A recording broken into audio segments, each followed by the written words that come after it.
ये क्या है, इनका प्रोडक्शन की अगर ये देख लें तो दोस्तों यूपी फर्स्ट आता है, ठीक है, सेकंड नंबर पे कौन आता है, एमपी आता है, और थर्ड नंबर पे कौन आता है, पंजाब आ जाता है, ठीक है। आप इन चीजों को देखेंगे। फिर दोस्तों क्वेश्चन यहां से बहुत बार रिपीट हुआ है कि गेहूं की फसलों के जो रोग होते हैं, ठीक है, तो येलो रस्ट लग जाना, ब्राउन रस्ट लग जाना और ब्लैक रस्टिंग हो जाना, ठीक है। फिर दोस्तों एक क्या होता है, फंगल डिसीज भी इसको हो जाती है, जिसको हम लोग कवक के द्वारा दोस्तों यहाँ पे बोलते हैं दोस्तों करनाल बंट, क्या बोलते हैं दोस्तों, करनाल बंट इसको इंग्लिश में भी बोलेंगे, ठीक है। दोस्तों ये होता किसके द्वारा है, उस फंगस का नाम क्या है दोस्तों, टिलेटिया इंडिका, क्या बोलते हैं इसको, टिलेटिया इंडिका बोलते हैं दोस्तों, इंग्लिश में भी इसको टिलेटिया इंडिका बोलते हैं दोस्तों। ये क्या है, गेहूं के होने वाले रोग हैं। Hello everybody, this is me Altamas Mansoori and you are watching educator Altamas 2.0। दोस्तों आशा करता हूं आप सभी बहुत अच्छे होंगे और आपकी तैयारी बहुत ही शानदार तरीके से चल रही है। जैसा कि हमारी डेट तो क्लियर हो गई है कि 27 जुलाई को आप सभी लोगों का दोस्तों यहाँ पे पेपर संभावित हुआ है। सो मेरे प्यारे साथियों, हमारे पास टाइम जो है बहुत ज़्यादा लिमिटेड बचा हुआ है और दोस्तों हमें उन एरियाज पे अब ज़्यादा फोकस करना है जहाँ से दोस्तों क्वेश्चन बार बार रिपीट होते रहते हैं। और जैसे कि दोस्तों आपने देखा होगा यूपीपीसीएस के प्री में, ठीक है, यूपीपीसीएस के प्री में जो इस बार रिसेंट में हुआ है, तो वहाँ पे दोस्तों देखा गया है कि पेपर के जो पैटर्न है उसमें बहुत सारे चेंजेस किए गए हैं। दोस्तों मेरे पास बहुत सारे ऐसे कमेंट रहता है जिसमें सबसे ज़्यादा ज्योग्राफी को लेकर के डाउट रहता है कि सर मुझे ज्योग्राफी वीक है, कि सर समझ में नहीं आ रही, सर कैसे लर्न करें, कैसे तैयार करें। सो मेरे प्यारे साथियों, आपकी सभी चीज़ों को ध्यान में रख करके यहाँ पे जो चीज़ चलाई जा रही है, ठीक है, उसका कोई तोड़ नहीं है दोस्तों। आप पूरी यूट्यूब पे सर्च करेंगे, आपको ऐसा कंटेंट नहीं मिलेगा, इस चीज़ का मैं गारंटी देता हूँ आपको। सो मेरे प्यारे साथियों, यहाँ पे आप देखेंगे कि कैसे क्वेश्चन का ऑपरेशन किया जाता है दोस्तों। और जो लोग बहुत कम टाइम में सिलेक्शन लेते हैं, कम पढ़ करके दोस्तों सिलेक्शन लेने वाले लोगों की स्ट्रैटेजी यही होती है। तो आप देखिए, वीडियो को आखिरी तक जरूर देखिएगा, आपको सब कुछ पता चल जाएगा कि हाँ, this is the right way to do study. So दोस्तों यहाँ पे जैसे क्वेश्चन दे रखा है, ठीक है, कि गंगा के निचले मैदान में, ठीक है, यहाँ क्या दे रखा है क्वेश्चन, गंगा के निचले मैदान की यह विशेषता है कि यहाँ वर्ष भर क्या रहता है, वर्ष भर, ठीक है, उच्च जलवायु तापमान, क्या, ठीक है, वर्ष भर दोस्तों यहाँ पे जलवायु उच्च तापमान के साथ, ठीक है, वर्ष भर जलवायु उच्च तापमान, ठीक है, यहाँ पे जो टेम्परेचर रहता है, जो ये टेम्परेचर है, ठीक है, वो हमेशा यहाँ पे क्या रहता है, उच्च रहता है, ठीक, हाई रहता है। इसके साथ ही आर्द्र बनी रहती है, ठीक है, क्या बनी रहती है, मतलब वहाँ पे ह्यूमिडिटी बनी रहती है दोस्तों, ठीक है, टेम्परेचर बढ़ा रहता है और आर्द्रता वहाँ पे मेंटेन रहती है, ठीक है। अब दोस्तों यहाँ पे क्वेश्चन को तोड़ा गया है, अब देखेंगे आप यहाँ पे धीरे धीरे एक एक चीज को कवर कर लिया जाएगा। इस क्षेत्र के लिए निम्नलिखित फसलों के युग्मों में से कौन सा युग्म सबसे उपयुक्त है। युग्म का मतलब क्या है, ऐसे कौन सी फसलों का पेयर्स है, ठीक है दोस्तों, जो इस रीजन में क्या होता है, सबसे ज्यादा प्रोड्यूस किया जाता है, उगाया जाता है। सो मेरे प्यारे साथियों, ऑप्शन दे रखा है धान और कपास, गेहूं और जूट, धान और जूट, गेहूं और कपास, ठीक है। सो मेरे प्यारे साथियों, इस क्वेश्चन को टैकल करने के लिए दोस्तों इन सभी फसलों के बारे में आपको पता होना चाहिए कि कौन सी फसल किस रीजन में उगती है। दोस्तों यहाँ पे आपको ये भी पता होना चाहिए कि कौन सी खरीफ की फसल है, कौन सी रबी की फसल है दोस्तों, उनको उगने के लिए कितना टेम्परेचर होता है, ठीक है, उनके लिए कितनी वर्षा की आवश्यकता होती है, कितनी रेनफॉल की आवश्यकता होती है, किस माह में बोया जाता है और किस माह में काटा जाता है दोस्तों, ये सभी चीज़ें यहाँ पे डिस्कस होनी चाहिए दोस्तों। जब ये चीज़ें पता होंगी तब जाकर के आप इस चीज़ को समझ पाएंगे कि ये क्वेश्चन में देखो आपको पहले ही बता रखा है कि जो इंडो गैंजेटिक रीजन है, गंगा का जो निचली क्षेत्र है, ठीक है, वहाँ पे दोस्तों क्या है, टेम्परेचर हाई है और ह्यूमिडिटी क्या है, अधिक है। तो दोस्तों इस टाइप के क्वेश्चन को अटेंड करने के लिए यहाँ पे कुछ कॉन्सेप्चुअल चीजें हैं, आप उसको पहले देख ले, तब आप यहाँ पे क्वेश्चन को आएंगे और देखेंगे कि आपसे क्वेश्चन बन गया। तो चलिए शुरू करते हैं। सो मेरे प्यारे साथियों, सबसे पहले हम यहाँ पे समझते हैं गंगा का जो निचला क्षेत्र है, ठीक है, लोअर गैंजेटिक प्लेन, ठीक है, गंगा का जो निचला मैदान है दोस्तों, यहाँ पे क्लाइमेट कैसा होता है दोस्तों, यहाँ पे ह्यूमिडिटी ज्यादा होती है, मतलब यहाँ पे आर्द्रता जो है, वो नमी जो है वो ज्यादा बनी रहती है। टेम्परेचर दोस्तों यहाँ पे क्या रहता है, उच्च रहता है, उच्च टेम्परेचर होता है, हाई टेम्परेचर होता है थ्रू आउट द ईयर, ठीक, पूरे साल दोस्तों यहाँ पे टेम्परेचर ऊंचा ही देखा जाता है दोस्तों। अब दोस्तों यहाँ पे देखेंगे कि जो राइस है, ठीक है, चावल की जो खेती है, जूट की जो खेती है दोस्तों, इसको अधिक पानी की आवश्यकता होती है दोस्तों, और उच्च तापमान की क्या होती है, आवश्यकता होती है। आपने देखा होगा कि जब राइस की खेती जब होती है तो दोस्तों उस टाइम बारिश बहुत ज्यादा हो जा रही है, बारिश बहुत ज्यादा होती है, सबसे पहले क्या करते हैं, बेड़ लगाई जाती है दोस्तों, उसके बाद उसका पौधा निकाल करके उसका रोपण किया जाता है, ठीक है। तो दोस्तों बारिश की आवश्यकता होती है, और बारिश अगर नहीं होती तो दोस्तों लोग क्या करते हैं, बोरवेल के माध्यम से दोस्तों, सबमर्सिबल के माध्यम से दोस्तों पानी पहुंचाते हैं। तो दोस्तों राइस और जूट के लिए क्या है, ये फसल सुटेबल है। अब दोस्तों राइस आ गया, जूट आ गया, तो हम इनकी भी डिटेलिंग करेंगे कि ये राइस और जूट की फसल जो होती है, ये किस टाइप की फसल होती है और इसको क्या क्या चीजें चाहिए होती हैं, ठीक है। अब दोस्तों ये जो राइस है और जो जूट है दोस्तों, इसको उगाने के लिए दोस्तों वार्म टेम्परेचर चाहिए होता है। वार्म मतलब दोस्तों, वार्म का मतलब दोस्तों क्या होता है कि थोड़ा सा गर्म टेम्परेचर चाहिए होता है, ह्यूमिड क्लाइमेट चाहिए होता है दोस्तों, हाई रेनफॉल चाहिए होती है दोस्तों, मैंने जैसे बताया। और दोस्तों सबसे बड़ी बात जो है, इसको उगाने के लिए एल्यूवियल सॉइल चाहिए होती है दोस्तों, जिसको हम लोग बोलते हैं जलोढ़ मृदा। क्या बोलते हैं दोस्तों, जलोढ़ मृदा बोलते हैं दोस्तों, क्या बोलते हैं, जलोढ़ मृदा बोलते हैं।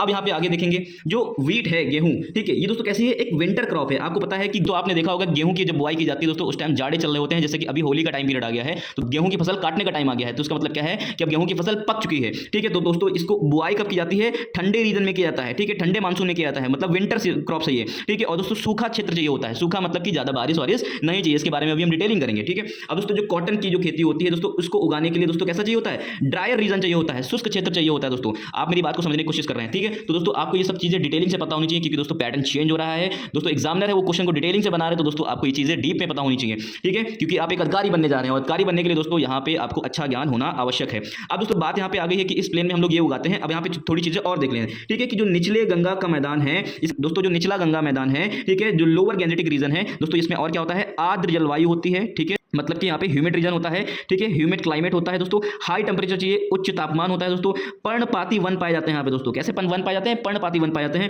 दोस्तों। रॉयल बंगाल टाइगर भी यहाँ पे देखने को मिलता है दोस्तों। मैंग्रोव रीजन भी दोस्तों यहाँ पे देखने को मिलता है, और एलुवियल सॉइल अधिकतम यहाँ पे देखने को मिल जाती है। कहाँ पे? लोअर गैंजेटिक रीजन में, निचले गंगे के मैदान में दोस्तों, यहाँ पे ये सारी चीजें देखने को मिल जाती हैं दोस्तों। अगर आपको कॉन्सेप्ट के ऊपर क्वेश्चन पूछेगा तो दोस्तों ऑप्शन में इस टाइप के पॉइंट्स को डाल देगा, उसमें कोई गलत कर देगा और दोस्तों आपसे पूछेगा, तो आपको ये सारी चीजें पता होनी चाहिए। ठीक है, अब दोस्तों अगर हम बात कर लेते हैं कि जो लोअर गैंजेटिक रीजन है, इनकी बाउंड्रीज कहाँ तक की है, तो दोस्तों आप नॉर्थ में अगर देखेंगे तो उत्तर में दार्जिलिंग के हिमालय तक की दोस्तों इसका एक्सपेंशन दिखा गया है। अगर हम साउथ में इसको देखेंगे तो बे ऑफ बंगाल तक की दोस्तों ये क्या है? एक्सटेंड है। अगर आप वेस्ट में देखेंगे तो छोटा नागपुर का पठार की उच्च भूमि तक की दोस्तों क्या है? ये एक्सपेंडेड है। अगर हम ईस्ट की बात कर लें, पूर्व की तरह देख ले, तो दोस्तों बांग्लादेश की सीमाओं तक की क्या है? इंडो गैंजेटिक रीजन दोस्तों यहाँ पे देखा जाता है, और जिसको हम लोग लोअर गैंजेटिक रीजन से भी हम यहाँ पे जानते हैं। ठीक है, हम लोगों ने इतना दोस्तों समझ लिया है, तो अब हमें थोड़ी सी चीज और जानी चाहिए। इतना देखा है तो यहाँ पे हमें थोड़ा सा राइस के बारे में, जूट के बारे में, गेहूं के बारे में, कॉटन कपास के बारे में थोड़ा सा और डिटेल से यहाँ पे जानने की आवश्यकता है। तो चलिए शुरू करते हैं। सो मेरे प्यारे साथियों, हम बात कर लेते हैं चावल की फसल के बारे में। तो दोस्तों सबसे पहले देखेंगे चावल किसकी फसल है? खरीफ की फसल है। कौन सी फसल है? खरीफ की फसल है। इसको दोस्तों उगाने के लिए एवरेज टेंपरेचर कितना चाहिए होता है? 14 डिग्री टेंपरेचर चाहिए होता है। रेनफॉल कितनी चाहिए होती है दोस्तों? 140 से 150 सेंटीमीटर रेनफॉल चाहिए होती है दोस्तों। कभी कभी क्वेश्चन इस तरह से पूछ लेता है ऑप्शन में कि चावल की फसल को उगाने के लिए निम्नलिखित में से कौन कौन सी शर्तें आवश्यकताएं होती हैं, कौन कौन सी चीजें आवश्यक होती हैं। ठीक है, तो आपको ये सारे फैक्ट पता होनी चाहिए दोस्तों। कम वर्षा की दशा में अगर रेनफॉल कम हो रही है तो दोस्तों हमें क्या करना पड़ता है? ठीक है, सिंचाई भी करना पड़ता है दोस्तों, बोरवेल के माध्यम से। ठीक है, देश के कुल उत्पादन का 50% दोस्तों जो चावल है, जो राइस है, जो पैडी है दोस्तों, उसको वेस्ट बंगाल में, उत्तर प्रदेश में, पंजाब में और आंध्र प्रदेश में दोस्तों उगाया जाता है दोस्तों। उगाया जाता है। ठीक है दोस्तों, चावल का कटोरा, ठीक, चावल का कटोरा दोस्तों कृष्णा गोदावरी डेल्टा को बोलते हैं। किसको बोलते हैं दोस्तों? कृष्णा गोदावरी डेल्टा को हम लोग क्या बोलते हैं? चावल का कटोरा। दोस्तों ये कहां पे है? आंध्र प्रदेश और तेलंगाना का रीजन है दोस्तों। कौन सा रीजन है? आंध्र प्रदेश और तेलंगाना का रीजन है। ठीक है, अब हम यहां पे देखेंगे कि ईस्टर्न घाट में दोस्तों क्या होता है? मैक्सिमम यहां पे चावल की खेती की जाती है, क्योंकि दोस्तों यहां पे क्या है? नदी घाटियां हैं। ठीक है, अब दोस्तों वेस्टर्न घाट की तुलना में दोस्तों यहां पे क्या है? वेस्टर्न घाट में देखेंगे मिनिमम खेती होती है। क्यों? क्योंकि दोस्तों वहां पे नदी घाटियां ज्यादा नहीं है। तो दोस्तों अलग तरीके से अगर पूछना चाहेगा तो दोस्तों यहाँ पे घाट देकर के पूछ लेगा कि पश्चिमी घाट या पूर्वी घाट। तो आप यहाँ पे क्या ऑप्शन करेंगे? तो दोस्तों सही ऑप्शन क्या होगा? ईस्टर्न घाट में क्या होता है? मैक्सिमम राइस प्रोडक्शन होता है। ठीक है, अब दोस्तों यहाँ पे हम थोड़ा देख लेते हैं कि जो 62% जो चावल है दोस्तों वो अमन की खेती है। ठीक है, ये अमन क्या है? एक किस्म है दोस्तों चावल का। ठीक है दोस्तों, ये दोनों विधियों से की जाती है। दोनों विधियों क्या होती है? एक दोस्तों होता है कि बीज का छिड़काव करना, ठीक है, और एक होता है पौधे का रोपण करना। ठीक है, बीज का छिड़काव करना और पौधे का रोपण करना। ठीक, सो दोस्तों यहाँ पे देखेंगे जो आस है, ठीक है, आस और बोरो और अमन, आस और बोरो, ठीक है, ये क्या है? चावल की किस्में हैं। ठीक है, तो जो बोरो है ये दोस्तों कैसा किया जाता है? पौधा प्रतिरोपण, मतलब दोस्तों एक जगह इकट्ठा करके दोस्तों यहाँ पे पौधे लगा लिए जाते हैं छोटे से एरिया में, फिर उसको निकाल करके दोस्तों अलग अलग जगह इनको रोपण किया जाता है। ठीक है, तो दोस्तों जो पौधा रोपण वाली जो प्रक्रिया है दोस्तों ये कहाँ पे होती है? डेल्टाई क्षेत्र में होती है और बाढ़ के मैदानी क्षेत्र में ज्यादा होती है। कहाँ पे? जहाँ पे डेल्टाई रीजन है और बाढ़ के क्षेत्र में क्या होती है? पौधा रोपण की प्रक्रिया, जिसको हम लोग बोरो कहते हैं, वो ज्यादा होती है। ठीक है, फिर दोस्तों आस की अगर हम बात कर ले तो बीज छिड़काव। ठीक है दोस्तों, ये कहाँ पे होती है? पेनिनसुला रीजन में होती है। पेनिनसुला रीजन क्या होता है? जो 3 तरीके से क्या होता है? पानी से घिरा होता है, उसको हम लोग प्रायद्वीपीय क्षेत्र बोलते हैं। तो प्रायद्वीपीय क्षेत्र में दोस्तों आस किस्म के चावल को यहाँ पे उगाया जाता है, जिसको हम लोग बीज छिड़कर करते हैं। बीज के छिड़काव के द्वारा दोस्तों यहाँ पे किया जाता है। ठीक है, तो आपको इतने पॉइंट आपको समझ में आ गए होंगे। अब दोस्तों हम यहाँ पे थोड़ा सा देख लेते हैं कि उत्पादन में जो शीर्ष राज्य हैं वो कौन से हैं। तो आप नंबर 1 पे देखेंगे वेस्ट बंगाल, फिर यूपी, फिर पंजाब और यहाँ पे फिर आंध्र प्रदेश। तो दोस्तों कंफ्यूज ना होना दोस्तों, कभी कभी क्रोनोलॉजिकल ऑर्डर में भी पूछ लेते हैं। ठीक है, अगर क्षेत्रफल की दृष्टि से देखें, ठीक है, तो क्षेत्रफल की दृष्टि में यूपी पहला आ जाएगा, फिर एमपी आ जाएगा, फिर दोस्तों क्या हो जाएगा? पंजाब आ जाएगा। ठीक है, अगर आप देखेंगे पंजाब यहाँ पे भी 3 नंबर पे है और पंजाब यहाँ पे भी 3 नंबर पे है। ठीक है, चलिए दोस्तों अब हम बात कर लेते हैं गेहूं के बारे में। सो मेरे प्यारे साथियों, हम बात कर लेते हैं गेहूं के बारे में। ठीक है, गेहूं कौन सी फसल है? एक रबी की फसल है, दूसरा प्रमुख अनाज है। ठीक है, इंडिया का क्या है? ये दूसरा प्रमुख अनाज है। इंडिया विश्व का 13%, ठीक है, चाइना के बाद दोस्तों विश्व का 13% क्या कर लेता है? अकेला उगा लेता है दोस्तों। इसके लिए कैसा चाहिए होता है? मध्यम तापमान चाहिए होता है, मतलब बहुत ज्यादा टेम्परेचर नहीं चाहिए होता है। मध्यम वर्षा चाहिए होती है, ना ही बहुत ज्यादा ना ही बहुत कम। ठीक है दोस्तों, कटाई के समय इसको क्या चाहिए होती? तेज धूप चाहिए होती है दोस्तों। अभी आप देख रहे हैं होली के टाइम पीरियड में दोस्तों यहाँ पे दोस्तों आप देखेंगे गेहूं की कटाई चालू हो रही है, कहीं कहीं हो भी रही है, कहीं कहीं होने वाली है। तो दोस्तों आप देख रहे हैं कि गेहूं को फसल को पकने के लिए दोस्तों यहाँ पे टेम्परेचर टेम्परेचर थोड़ा ज़्यादा चाहिए होता है, ठीक है। तो यहाँ पे देखेंगे कि बोते समय दोस्तों 10 से 15 डिग्री टेम्परेचर चाहिए होता है और काटते समय 10 से 25 डिग्री टेम्परेचर चाहिए होता है, ठीक है। इसको दोस्तों वर्षा कितनी चाहिए, 80 सेंटीमीटर वर्षा चाहिए, जबकि दोस्तों चावल के लिए कितना था, 140 से 150 सेंटीमीटर था, ठीक है। इसको दोस्तों मैक्सिमम उगाया जाता है इंडिया के ग्रेट प्लेन में, मतलब कि भारत के विशाल मैदानी क्षेत्र में दोस्तों क्या किया जाता है, इसको उगाया जाता है। दोस्तों इसको उगाने के लिए दोस्तों एलुवियल सॉइल क्या है, परफेक्ट है, क्या है, एलुवियल सॉइल परफेक्ट है। दोस्तों आप देखेंगे 85% जो गेहूं है दोस्तों उत्तर मध्य भाग में उगाया जाता है। उत्तर मध्य भाग का मतलब क्या है कि यूपी, ठीक है, और एमपी और वेस्ट बंगाल, ठीक है। ये क्या है, इनका प्रोडक्शन की अगर ये देख लें तो दोस्तों यूपी फर्स्ट आता है, ठीक है। सेकंड नंबर पे कौन आता है, एमपी आता है, और थर्ड नंबर पे कौन आता है, पंजाब आ जाता है, ठीक है। आप इन चीजों को देखेंगे। फिर दोस्तों क्वेश्चन यहां से बहुत बार रिपीट हुआ है कि गेहूं की फसलों के जो रोग होते हैं, ठीक है, तो येलो रस्ट लग जाना, ब्राउन रस्ट लग जाना और ब्लैक रस्टिंग हो जाना, ठीक है। फिर दोस्तों एक क्या होता है, फंगल डिसीज भी इसको हो जाती है, जिसको हम लोग कवक के द्वारा दोस्तों यहाँ पे बोलते हैं दोस्तों करनाल बंट, क्या बोलते हैं दोस्तों, करनाल बंट इसको इंग्लिश में भी बोलेंगे, ठीक है। दोस्तों ये होता किसके द्वारा है, उस फंगस का नाम क्या है दोस्तों, टिलेटिया इंडिका, क्या बोलते हैं इसको, टिलेटिया इंडिका बोलते हैं दोस्तों, इंग्लिश में भी इसको टिलेटिया इंडिका बोलते हैं दोस्तों। ये क्या है, गेहूं के होने वाले रोग हैं।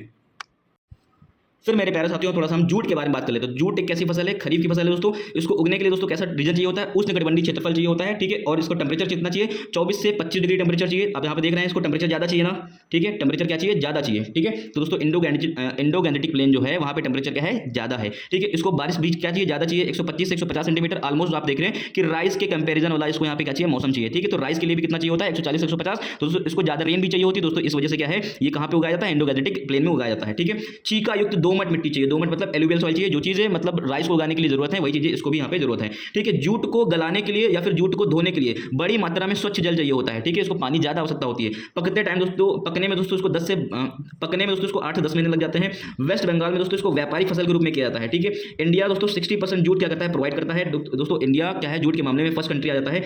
इंडिया में दोस्तों श्वेत जूट उगाया था जो कि 75% है उसकी संख्या, ठीक है दोस्तों। अगर हम यहाँ पे राज्यों की बात कर ले तो दोस्तों वेस्ट बंगाल फर्स्ट है, ठीक है, और सेकंड नंबर पे बिहार और तीसरे नंबर पे क्या है, असम है दोस्तों। ये इनका क्या है, उगने का क्रम है, ठीक है।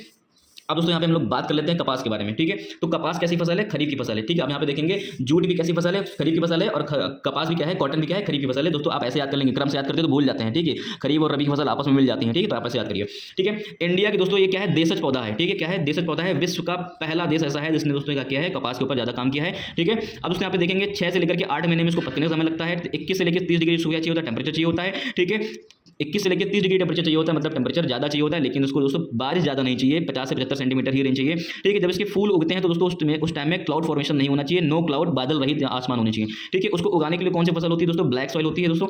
मैक्सिमम जो कॉटन उगता है दोस्तों आप देखेंगे महाराष्ट्र में इसको क्या बोलते हैं, व्हाइट गोल्ड के नाम से जाना जाता है, ठीक है। श्यामली, ठीक है, श्यामली, सुजाता और सुविन दोस्तों इसकी क्या है, किस्में हैं, ठीक है। प्रोडक्शन की अगर बात कर ले तो दोस्तों महाराष्ट्र फर्स्ट है, गुजरात क्या है, सेकंड है, और तीसरे नंबर पे कौन सा आएगा, यहाँ पे तेलंगाना आ जाएगा। अगर हम इसके 4 प्रमुख क्षेत्र की बात कर लें कि सबसे ज्यादा यहाँ पे किस क्षेत्र में उगाया था, तो गुजरात के सौराष्ट्र वाला रीजन हो गया, दक्कन के प्लेट्यू रीजन हो गया, दक्कन के पठार जिसको बोलते हैं, ठीक है। कर्नाटक में दोस्तों उत्तरी क्षेत्र हो गया, और आंध्र प्रदेश में दोस्तों क्या हो गया, वेस्टर्न रीजन हो गया, पश्चिमी क्षेत्र हो गया, और दोस्तों पंजाब में, हरियाणा में, और दोस्तों यूपी के पश्चिमी क्षेत्र में भी दोस्तों यहाँ पे कपास की खेती की जाती है। आई होप आपको दोस्तों यहाँ पे समझ में आ गया होगा। आपने देखा कि दोस्तों एक क्वेश्चन के माध्यम से, ठीक है, एक क्वेश्चन के माध्यम से दोस्तों क्या के माध्यम से दोस्तों आपने इतनी सारी इंफॉर्मेशन गेन कर ली दोस्तों। ये आपके लिए बहुत ज्यादा सुटेबल है, बहुत ज्यादा हेल्पफुल है दोस्तों। इस तरीके से पढ़ाई करेंगे तो दोस्तों 1 महीने के अंदर अंदर दोस्तों आप अपना सिलेबस भी खत्म कर लेंगे, और दोस्तों आप भूलेंगे भी नहीं, क्योंकि जब एग्जाम में जाएंगे तो आपको लगेगा कि ये वाला पॉइंट तो सर ने बताया था, ये वाला पॉइंट तो उस क्वेश्चन में फंसा था। इंडो-गैंजेटिक प्लेन के बारे में अगर बात करना चाहेगा, चाहे जहां से दोस्तों यहाँ पे आपने इंडो-गैंजेटिक प्लेन के बारे में जान। सो मेरे प्यारे साथियों, आपने देखा कि आपने एक क्वेश्चन के माध्यम से इतनी सारी इन्फॉर्मेशन गेन कर ली। मतलब आपने यहाँ पे इंडो-गैंजेटिक प्लेन के बारे में देख लिया, ठीक है, जहाँ पे टेम्परेचर ज़्यादा है, ठीक है, ह्यूमिडिटी क्या है, ज़्यादा है दोस्तों, आपने ये भी समझ लिया। इंडो-गैंजेटिक प्लेन की विशेषताएं क्या होती हैं, आपने ये भी समझ लिया। धान की खेती दोस्तों कैसे होती, कहाँ होती, कितनी होती, क्या क्या आवश्यकताएं होती हैं। कपास के बारे में भी जान लिया दोस्तों, गेहूं के बारे में भी जान लिया, जूट के बारे में भी जान लिया दोस्तों। आपने एक क्वेश्चन के माध्यम से दोस्तों देखा, इसका आपने दोस्तों आपने नोटिस किया होगा कि यहाँ पे एक क्वेश्चन के माध्यम से, एक क्वेश्चन का ऑपरेशन करके दोस्तों हमने इनकी सारी चीज़ें दोस्तों सारी चीज़ें क्या कर दी गई, इसकी खत्म कर दी गई। आई होप आपको दोस्तों ये वीडियो बहुत अच्छा लगा होगा दोस्तों। आप दोस्तों हमें ज्वाइन कर सकते हैं, और चैनल पे नए हो तो चैनल को सब्सक्राइब भी कर लीजिए। वीडियो में कमेंट करके जरूर बताएं दोस्तों, और कमेंट करके जरूर बताएं। और हाँ, आपके लिए मैं काफ़ी एफर्ट लगा रहा हूँ, तो वीडियो को लाइक करना ना भूलें, ठीक है दोस्तों। पेपर तक की आपको पूरा साथ दिया जाएगा दोस्तों। इसी तरीके से कम टाइम में दोस्तों ज़्यादा से ज़्यादा आपको यहाँ पे मैक्सिमम आउटपुट हम देंगे। जैसे कि आपने देखा कि हमने यहाँ पे क्वेश्चन के माध्यम से, किसके माध्यम से, क्वेश्चन के माध्यम से यहाँ पे पूरी चीज़ें यहाँ पे क्या करनी है, ठीक है, सिलेबस को यहाँ पे खत्म करने की कोशिश कर रहे हैं, ठीक है। एक फैक्ट को यहाँ पे डिस्कस कर लेंगे दोस्तों। हमें पता है कि जो टॉपर्स लोग होते हैं, ठीक है, जो टॉपर्स लोग होते हैं वो हमेशा क्या करते हैं, इसी तरह पीवाईक्यूज के क्या करते हैं दोस्तों, एनालिसिस करते हैं और इनकी डिटेलिंग कर लेते हैं, और दोस्तों वही एग्जाम में करके आ जाते हैं, और दोस्तों उनकी कट ऑफ हमेशा क्या हो जाती है, क्लियर हो जाती है, ठीक है। और उनकी कट ऑफ हमेशा क्या हो जाती है, क्लियर हो जाती है। तो दोस्तों हम यहाँ पे क्या कर रहे हैं, दोस्तों हम यहाँ पे कर ये चीज़ रहे हैं कि आपकी डिटेलिंग कर रहे हैं। डिटेलिंग का मतलब क्या है कि आपको पढ़ने का तरीका सच में अभी तक नहीं पता है, ठीक है। आप मुझे नहीं पता कि कैसे पढ़ रहे हैं, ठीक है, आप किस टाइप से तैयारी कर रहे हैं, तो लेकिन आपको यहाँ पे इस तरह से तैयारी करने की आवश्यकता, लेकिन दोस्तों आपको यहाँ पे इस तरीके से तैयारी करने की आवश्यकता है अगर आपको सच में सिलेक्शन चाहिए। बाकी भाई पढ़ तो सभी लोग रहे हैं, सभी के पास सारी बुकें हैं, ठीक है, घटना चक्र है, लूसेंट है, सबके पास सब कुछ है, लेकिन यहाँ पे कुछ ही लोग का सिलेक्शन हो रहा है। तो दोस्तों यहाँ पे इस वजह से हो रहा है क्योंकि दोस्तों यहाँ पे क्वेश्चन करना एक अलग चीज़ है और नॉलेज होना क्या है एक अलग चीज़ है, ठीक है। तो दोस्तों दोनों के बीच में तालमेल कैसे बिठाते हैं दोस्तों हम यहाँ पे आपको दिखा रहे हैं, आपको बता रहे हैं कि यहाँ पे क्वेश्चन कैसे करते हैं, ठीक है। दोस्तों हम लोग यहाँ पे क्या कर रहे हैं, इसी तरह तो हम लोगों ने क्या कर रहे हैं, इन्हीं तरह क्वेश्चन को लेकर के, ठीक है। अब जैसे यहाँ पे क्या है, इसी तरह क्वेश्चन को लेकर के यहाँ पे क्या कर रहे हैं, पूरा सिलेबस खत्म कर देंगे। क्या कर देंगे, पूरा सिलेबस खत्म कर देंगे मार्च तक की। कब तक कर देंगे दोस्तों, मार्च तक की कर देंगे दोस्तों। जिसको भी इस टाइप की वीडियोस चाहिए दोस्तों, हमारा एक पेड ग्रुप है जिसकी फीस दोस्तों मंथली कितनी है, 150 रुपये है दोस्तों। हमें पता है कि हमारे एग्जाम में ऑलमोस्ट 3 महीने बचे हुए हैं, तो दोस्तों हम यहाँ पे वन टाइम पेमेंट ले रहे हैं आपसे, क्या ले रहे हैं, 500 रुपये ले रहे हैं, ठीक है। दूसरी चीज़ आपको यहाँ पे क्या है, इस टाइप से सारे क्वेश्चन के माध्यम से पूरी तैयारी, पूरा सिलेबस खत्म किया जाएगा, जिसमें दोस्तों यहाँ पे ज्योग्राफी के ऊपर, ठीक है, और हिस्ट्री के ऊपर, ठीक है,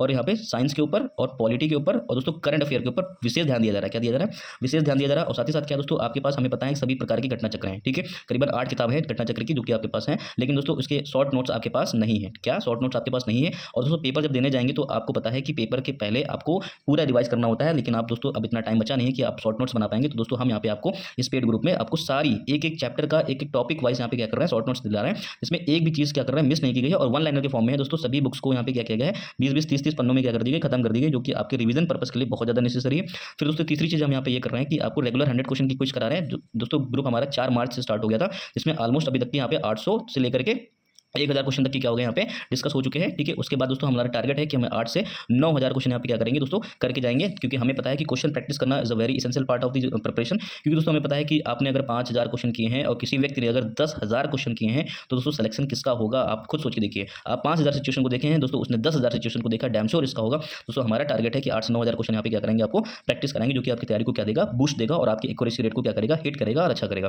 फिर दोस्तों यहाँ पे एक चीज़ और आ जाती है चैलेंजिंग है, जो कि करंट अफेयर है। करंट अफेयर दोस्तों लोगों को पता नहीं रहता है कि कहाँ से कितना पढ़ना है। दोस्तों इस ग्रुप में हम यहाँ पे क्या कर रहे हैं, आपको करंट अफेयर का भी एक स्ट्रेटेजिक वीडियो दे रहे हैं कि जो ऑथेंटिक है, आपको इतना ही पढ़ना है। आपको इस पे वीडियो के माध्यम से साथ साथ में क्या कर रहे हैं, आपको सारी पीडीएफ भी दे रहे हैं, ठीक है। और दोस्तों जितना भी यहाँ पे रिकॉर्डेड लेक्चर आता है उसके तुरंत बाद क्या हो जाती है, सारी पीडीएफ आ जाती है दोस्तों। उसके बाद क्या होता है, क्विज हो जाता है। तो दोस्तों यहाँ पे तैयारी को बूस्ट कैसे मिलेगा कि पहले वीडियो के माध्यम से आप कॉन्सेप्ट को समझेंगे कम टाइम में, फिर उसको कॉन्सेप्ट को समझेंगे कम टाइम में, और उसके बाद वीडियो के माध्यम से कॉन्सेप्ट को समझेंगे, और उसके बाद जाकर के दोस्तों पीडीएफ से क्या करेंगे, आप रिवाइज करेंगे, और दोस्तों क्विज के माध्यम से क्या करेंगे, आप अपनी एक्यूरेसी को चेक करेंगे कि जो आपने वीडियो में देखा और पीडीएफ में जो रिवाइज किया, क्या वो क्विज के माध्यम से क्या हो रहा है, परफेक्ट हो रहा है कि नहीं हो रहा है। दोस्तों ये हमारी स्ट्रैटेजी है। इसके दोस्तों हमें दोस्तों करीबन दोस्तों 10 दिनों में ऑलमोस्ट 200 लोगों ने क्या कर लिया है, इसको ज्वाइन कर लिया है दोस्तों। दिस इज़ वेरी इफेक्टिव, क्योंकि दोस्तों हमें पता है कि घटना चक्र की एक जो किताब आती है वो कितने की आती है, हिस्ट्री की 590 रुपये की आती है, केवल एक किताब आपको मिल रही है। और यहाँ पर दोस्तों हम लोग आपको 500 रुपये में इतनी सारी चीज़ें करके दे रहे हैं, जो कि आपके पेपर को क्रैक करने में एक बहुत ही ज़्यादा महत्वपूर्ण भूमिका निभाएगा। आशा करता हूं आपको मेरी सारी बातें समझ में आ रही होंगी। तो दोस्तों जिसने भी जो भी लोग एक्साइटेड है, जिनकी तैयारी कमजोर है, जिसने अभी तक कुछ नहीं पढ़ा है, वर्किंग है, ठीक है, हाउसवाइफ है, कुछ भी है, ठीक है दोस्तों, हम यहाँ पे आपके सिलेबस को मार्च के लास्ट तक की खींचने की पूरी कोशिश कर रहे हैं, पूरी कोशिश कर रहे हैं। फिर दोस्तों अप्रैल और मई और जून, ठीक है, अप्रैल मई और दोस्तों अप्रैल मई दोस्तों हम लोग क्या करेंगे, यहाँ पे पेपर का रिवीजन करेंगे। अप्रैल में दोस्तों अप्रैल और मई में दोस्तों हम लोग क्या करेंगे, सिर्फ रिवीजन करेंगे और दोस्तों प्रैक्टिस करेंगे, रिवीजन प्रैक्टिस। दोस्तों हमें पता है कि revision is the key of the success, ठीक है। तो दोस्तों यहाँ पे हमारी ये सारी चीजें चल रही है, ये सारा इनिशिएटिव जो कि आपको सिर्फ 500 रुपये मिल रहा है, ठीक है। आशा करता हूँ आपको सारी बातें मेरी समझ में आई हैं, ठीक है। तो आप दोस्तों इस ग्रुप का पार्ट बने और दोस्तों अपनी तैयारी को और ज़्यादा इनहेंस करें। ये मैं आपको गारंटी दे रहा हूँ कि जो चीज़ें मैं दूंगा वो ऑथेंटिक होंगी, रेलेवेंट होगी, जैसे आपने वीडियो में देखा है, ठीक है। दोस्तों जल्दी मिलते हैं आपको नेक्स्ट वीडियो में। Thank you so much for watching this video.